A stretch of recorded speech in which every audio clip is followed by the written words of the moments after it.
Hey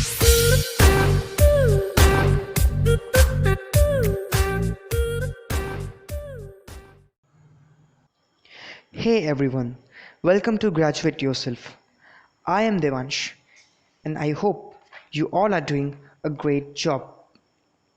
Today, I am here to help you out with a noteworthy topic of a human geography, that is population geography. As I have already introduced myself in the last video, you will get the links in the comment section. So, a brief intro of mine. I am from Prayagraj and pursuing my graduation from CMP PG College, University of Allahabad. As you all know, the aim of our channel is to resolve the issues of students and to assist them from exam point of view. We are committed to do every positive and possible help and to come up with some quality content from authentic sources. So this video is going to be very useful for the ones who are preparing from the graduation as well as competitive exam point of view. Okay, so this video is going to be in two parts in which I'll be covering the population structure and composition of India and factors influencing the distribution of population in world. This is the first part of the lecture. It will be solely dealing with the population structure and composition of India. I could have made it in a single part, but it was getting very long and lengthy, so I decided to record in two parts. Okay, so coming to the sources. Okay, so first of all, I need to mention this. In my last video, I forgot to mention the sources. My apologies for it. Kindly pardon me. So this content which I have prepared for you has been taken from uh, the Human Geography by Majid Hussain sir and Geography of Population by R.C. Chandana sir. So a note is given over here. It is a very basic and important topic for the students of geography, especially for the first and third year. 1 to 2 units are certain to come in exams dedicated to this section. So again, this is very important topic and all of you need to focus yourself during the lecture. So let's get started. Before initiating any aspect or a part of population geography, okay, so let me tell you that I generally prefer writing answer in point rather than a very lengthy paragraph because that is something I don't find very expressible. Points are simple, precise, and it clearly expresses your answer and increases the visibility of your answer.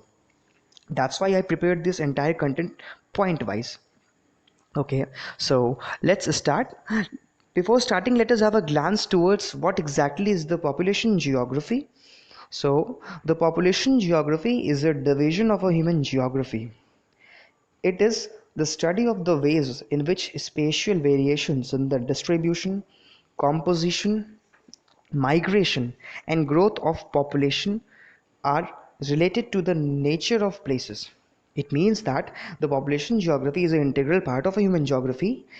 In this section of the human geography, we study the various spatial variations about the population geography, such as the distribution of the population, the composition, male, female, gender, age groups, migration from one place to another place, immigration, emigration, growth of populations, birth rate, death rate, etc. stuffs.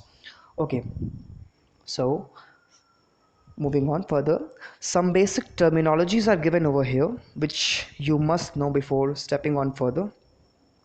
These are the birth rate, death rate, infant mortality rate, life expectancy, sex ratio, and literacy rate.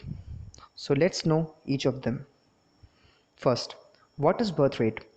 Birth rate is the number of live births per 1000 of the population. It means if we considered 1000 population, then the number of children born against them is known as the birth rate. Second is the death rate. It is the opposite of birth rate. It means that the number of deaths per year per 1000 of the population. Again, it means when we consider 1000 population, the number of people died against it is known as death rate, and yes, per year. Third, infant mortality rate. It is the number of deaths of children below 1 year of age per 1000 of live births. It means if we consider 1000 live means safe birth, then the number of infants or the children which die below 1 year of age against 1000 live birth is known as the infant mortality rate. Fourth one is the life expectancy. So, what is life expectancy? This is the average age at which people die. This is usually high in the developed countries such as US, China, and Japan, and it is somewhat less in the underdeveloped and the developing countries such as India, Bangladesh, Pakistan.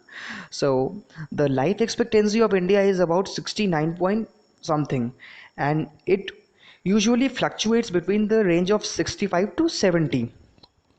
You can check it out. Fifth is the sex ratio. So the ratio of the males to females in a population is known as a sex ratio. It simply means we count how much females are there in the society per 1000 males. As it is given over here, the number of females per 1000 males. And the higher sex ratio is an indicator of an educated and aware society. Sixth is the literacy rate. Literacy rate is the percentage of people in a given population or a country that have ability to read and write, or uh, understanding in any language. This is the parameters of a literate person, and the percentage of these literate peoples in a given population is known as the literacy rate. Okay, moving on. Now, coming to the core content of the video, that is the population structure and composition. Let us see this. The composition of population help us to know how many are males or females, which age group they belong to, how educated they are, and what type of occupations they are employed in, what their income levels and health conditions are. So all in all, it means that all things and variations uh, associated with the population are studied in this population composition. So the best way to study the population structure or population composition of a country is by looking at the population pyramid. Okay, so here come the terms population pyramid. Now you all must be wondering about what exactly is the population pyramid. So let me tell you in brief that the population pyramid is nothing but it is the diagrammatic representation of the various age groups in terms of the percentage which they are found. It is also known as the age 6 pyramid. You can have a look at the diagram of the population pyramid which is given over here. It is the population pyramid of the India. You can see the percentage of the various age groups present in the India. For more details, if you want to study that in the detail, you can refer to class 8th NCERT geography. Moving on, there are the three basic determinants of a age composition are the natality. Natality is nothing but this is the birth rate. Second is mortality. Mortality indicates the death rate. Third is the mobility, which shows the migration. Apart from fertility, mortality, and migration, the age structure of population also is also influenced significantly by the wars, catastrophes. It could be natural catastrophe or the anthropogenic as well, natural calamities and population policies as well. Now here it is being explained that the apart from fertility, mortality, and other indicators, the structure or the composition of the population also gets altered by the wars or the human triggered or the natural catastrophes, natural disasters, calamities, and population policies. Okay, so now let us move to the age groups. I hope that the things are becoming clear till now. Okay, so on the basis of the physiological and economic activities, the population is generally classified into the three groups. Okay, so you must be wondering what is physiological. So the meaning of physiological is it something related to the branch of biology that deals with the normal functions of living organisms. So you can better check out. Okay, so the three types of age groups are as follows. These are the young age group, the adults, and the old. Okay, so let us begin with the young age group. The young age group includes the population below 15 years of age. It simply means that anyone who is below the 15 years of age will be coming under the young age group. It is interesting to note that in the world as a whole, about 30% of the population is below the age of 15 years. This simply means the 30% of the world population is coming under the young age group. In India, about 33% of the total population is below the 15 years of age. This age group is economically unproductive. Yes, because they are not at all earning. This age group is economically unproductive and the most expensive, as it is to be provided with the food, clothing, shelter, education, recreational, health, and medical facilities. Yes, this is not the earning group. Okay, this is a very much dependent group. So this group is to be provided with a lot more things. Moving on further to the adults age group. So the group of adults consists of 15 to 65 years in the developed and 15 to 60 in the developing countries. Okay, so again there's a difference in the parameter. The adult age group is biologically the most reproductive.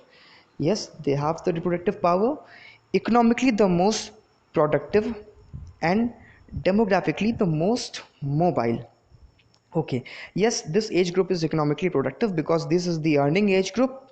Okay, they are doing a job, they are earning, they are having an income associated with them. They are demographically the most mobile because they are adult, so they are free to move. They can take their independent decision. So this is the most mobile age group. It supports the bulk of other age groups. It is the base of two other age groups, that is the old and the young age group. It carries the burden of feeding, clothing, educating the young age group, and of looking after the old age group. So, moving to the old age group. The old age group consists of those who have achieved the age of 60 years in the developing countries and the 65 or above in the developed countries. Such people are called as the senior citizen. So, this is the old age group. This age group is largely an economic burden upon the family. So this group comprises of the retired person. They are not left with any sort of strength or immunity to do any sort of work. So this is largely a burden upon the family, as it is to be provided with the food, clothing, and adequate health care under the social security system. So here we have finished with the age groups. Moving further to the literacy. So, what do you understand by the term literacy? Okay, so let us look in. A person aged 7 and above who can both read and write with understanding in any language is treated as literate. So, what are the parameters for being a literate? This we have already discussed in the literacy rate. It is that the person should be able to read, write, and have an understanding in any single language. Then he can be designed as the literate person. So, literacy reflects the socio-economic and cultural setup of a nation, ethnic group, or community. Literacy is essential not only for the eradication of poverty but also for the mental isolation, for cultivating peaceful and friendly international relations, and for permitting the free play of demographic processes as well. So, our team know the importance of literacy. That's why we are working hard day and night to eradicate the illiteracy from the society. Okay, moving on further. Currently, India has a literacy rate of 74.4%. So this is the current literacy rate of the India, with the Kerala as the topmost state or the most literate state, and the Bihar the least literate state. Okay. In general, the low literacy rates are associated with the high birth rate. Yes, because when the group of people or the population is illiterate, it will generally show a trend of high birth rate because of the less education, you know, less family planning and less awareness. Okay. So in general, the low literacy rates are associated with the high birth rate. If a population is illiterate, it will tend to change slowly and to resist new ideas and innovations. Yeah, definitely. The society will resist new ideas and innovations, as we have already seen in the case of the female infanticide, the female foeticide, the female education. The society have resisted these new ideas, but gradually we made the difference. Now, moving further to the determinants of the literacy. So, what are the determinants of the literacy? We need to note down this. Okay, the literacy rate in a country or a region is determined largely by a historical, social, cultural, political, and economic factors. Okay, so all these factors influence the determination of the literacy rate in any region. Okay, so these include the cost of education. What is the cost of education? Okay, political ideological background, type of economy, you know type of economy means it could be primary sector economy or secondary sector economy or tertiary sector based upon it. Six, standard of living. Okay, degree of urbanization, stage of technological advancement, degree of development of means of transportation and communication. Yes, again, how developed are your modes of transportation and communication? Religious background. Okay, and medium of instruction. Status of women in the society is also a very very important indicator of literacy. Prejudices against the females mobility and education, availability of educational institutions, general value system and the public policies. So these were the determinants of the literacy. You can note down them if you want. Okay, so till here we have completed with the largest section of this video. Rest of the thing we'll be discussing in the second part of the video, in which I'll be telling about the distribution of the population in the world and the factors affecting it. Okay, so if you are having any sort of doubt or query, you can let me know in the comment section. Our team will help you out, you know, with every possible thing. Okay, so see you soon, friends. Till then, work hard, keep yourself motivated, and be positive. Thanks for watching. Stay tuned for more information, and you can also motivate us by sharing and supporting to our channel. Thank you so much.